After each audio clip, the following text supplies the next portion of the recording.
Hey, welcome back to the Driven to Compete channel. I'm sitting in front of my newest purchase, GT500, behind me, 2020 Grabber Lime, 1 year only color. And I'm making a video because when I reached out to VMP, and of course I talked to Palm Beach and a couple of these other companies that make what they call power packages for these cars, right? So like Palm Beach has an example, has their 900S package.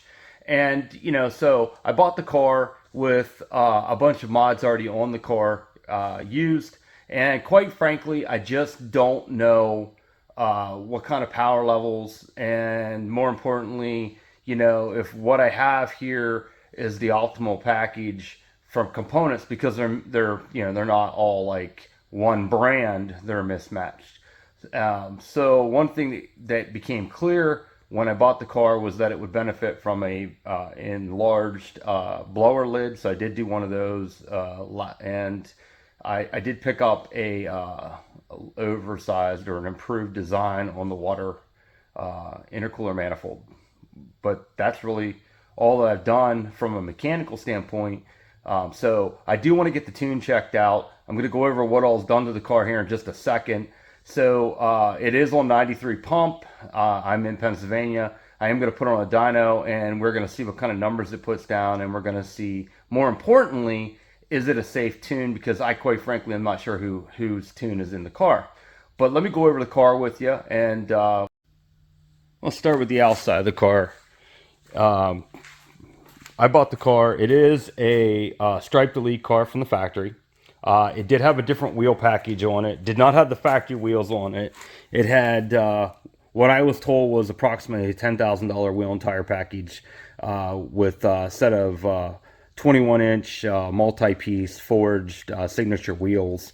And they just weren't my thing, so I went with these Apex ultralight track wheels. They weigh like 22 pounds a piece. And just to give you perspective, factory wheels on these cars that were non-carbon fiber were like 31, 32 pounds. Carbon fiber, they say, come in at like 17, 17 and a half. So, not that much heavier than a carbon fiber wheel. Went back to the factory wheel package sizing, entire sizing on that. But as you can see here, just a really nice car. I did add my buddy Ray.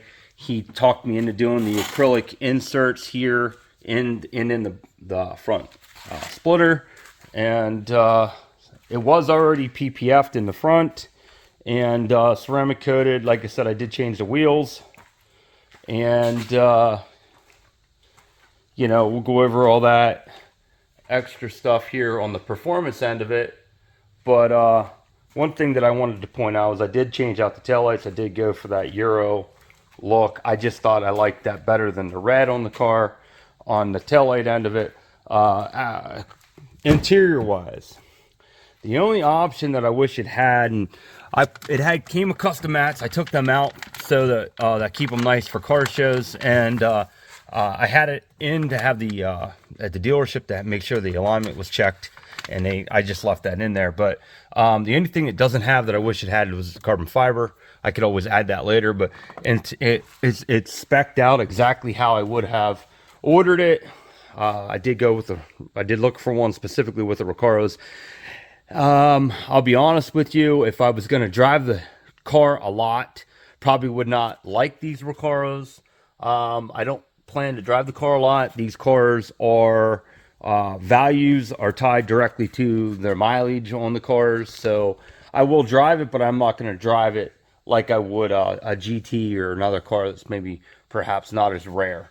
But there you have that. I added the Carroll Shelby signature to the dash just for a little touch, but I really haven't done much to the inside.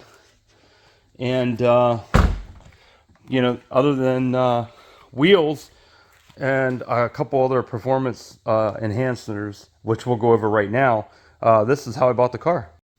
So here's the engine compartment, and let's go over the mods on this car.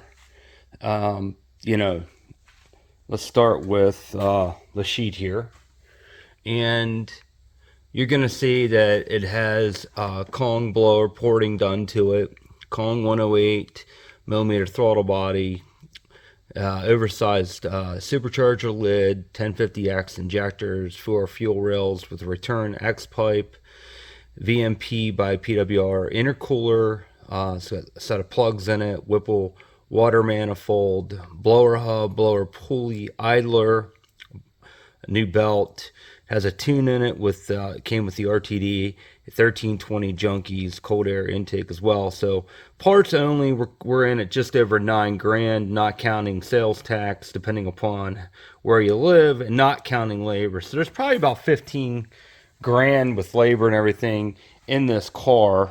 And you know, I just go over everything with you real quick in case you're not familiar with the platform. This is what the oversized blower lid looks like. This is the water manifold from Whipple. Basically, you have 3/4 on the factory. It necks it down to comes through and necks it down to like 1/2 inch and into the factory intercooler brick. Of course, this allows it to go through and carry with less restriction. So I thought that was a great upgrade for not a lot of money. But some of this I did. Some of it was previously done by the other owner.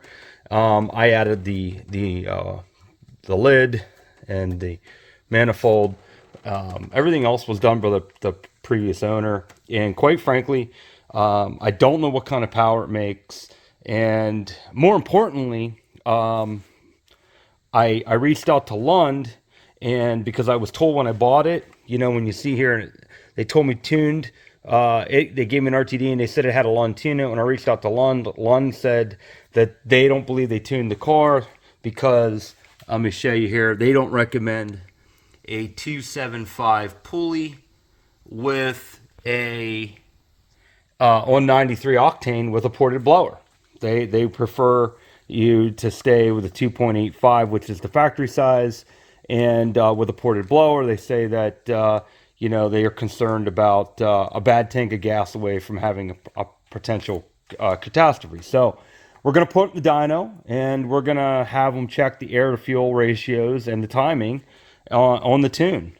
He's not going to tune the car. He's just going to check the tune for me to make sure it's safe.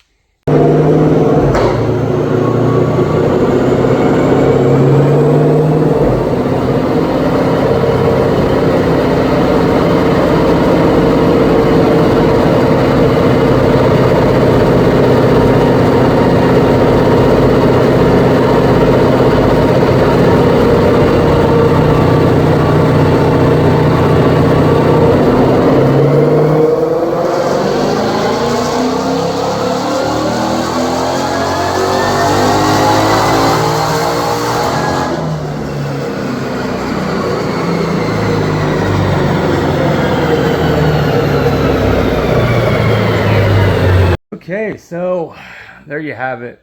Dynoed the car. Car made basically 800 wheel. I have to look up the torque. It was in the 6s, but it's on par for you know. Listen, my dyno guy. It was a Mustang all-wheel drive 190 dyno.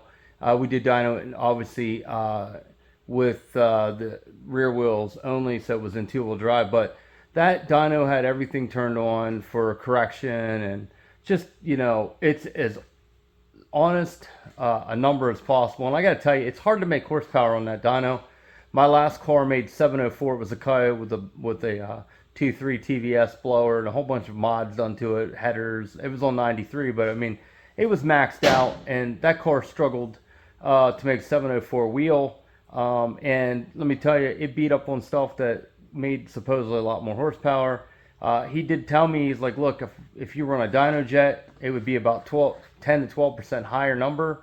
He's like, if I put you on a hub dyno that he had there, he's like, you'd probably be closer to, you know, 875, 900 on that. So, you know, those numbers there are very close to what people in the forums are saying that they've seen for dyno numbers on their cars. So that tells me that, you know, yes, there's a variance, and I don't care. Listen, you're going to have people on this video that are going to say, oh no, there's no variance between dynos. Bullshit.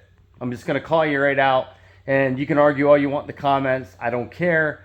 I can take the same car and put it on two different dynos, and it gives drastically different numbers from different brands of dynos, and depending upon what they have turned on or off for correction and so on. So with that said, I hope this helps to educate you. By the way, the air to fuel and the timing on the tune were spot on. He said, feel free to go out and have fun with the car and don't worry about the tune. And that was really the most important part of this whole video. Was I just wanted to see, is the tune safe, because I quite frankly didn't know who tuned the car.